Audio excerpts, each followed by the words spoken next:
সরকার LP গ্যাসের দাম নির্ধারণ করে দিলেও বাজারে ওই মূল্যে গ্যাস সিলিন্ডার বিক্রি হচ্ছে না। 12 কেজি সিলিন্ডারে 2 থেকে 300 আর 33 কেজি সিলিন্ডারে বেশি গুনতে হচ্ছে প্রায় 1000 টাকা। নিরুপায় হয়ে সেই দামেই সিলিন্ডার কিনছেন সাধারণ ভোক্তারা।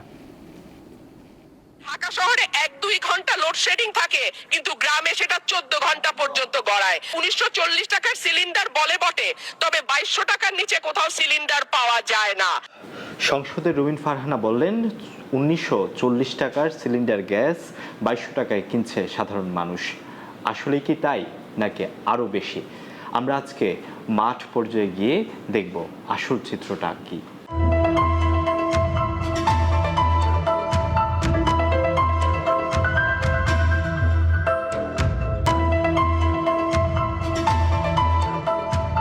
রাজধানীর মিরপুর 60 ফিট এলাকা।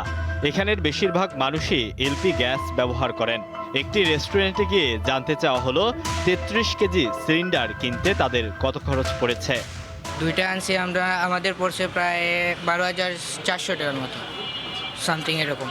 একটা বোতল মনে করেন 6,200 করে পড়ছে। যদি প্রতিটি সিলিন্ডারের দাম 6,200 টাকা করে হয়, তাহলে একটির জন্য বেশি গুনতে হচ্ছে 865 টাকা।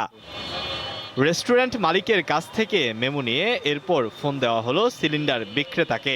ফোনে বাড়তি দামের কথা জানান এই বিক্রেতা। সিলিন্ডার বিক্রেতার দেয়া ঠিকানায় আমরা হাজির হলাম। ক্যামেরা দেখেই দাম কমে গেল সিলিন্ডারের। 6,200 থেকে হয়ে গেল 5,700 টাকা।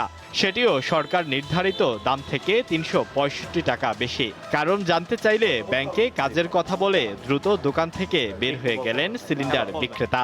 দাম হলো কোম্পানির রেট যেটা আছে সেটাই। আমি ব্যাংকে যাব।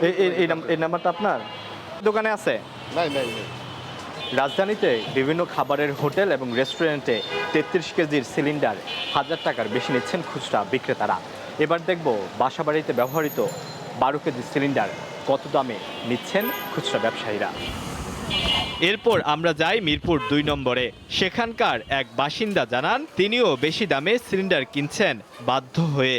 এখন আপাতত গ্যাস পাওয়া যাচ্ছে, তবে এটা 2100-র মধ্যে পাওয়া যাচ্ছে এখন অ্যাভেলেবল, কিন্তু 1 মাস আগে এটা ছিল না। সরকারি যে রেট দিছে ওই রেটটা আমিও জানি, কিন্তু আসলে ওরা 2100 করে নেয়।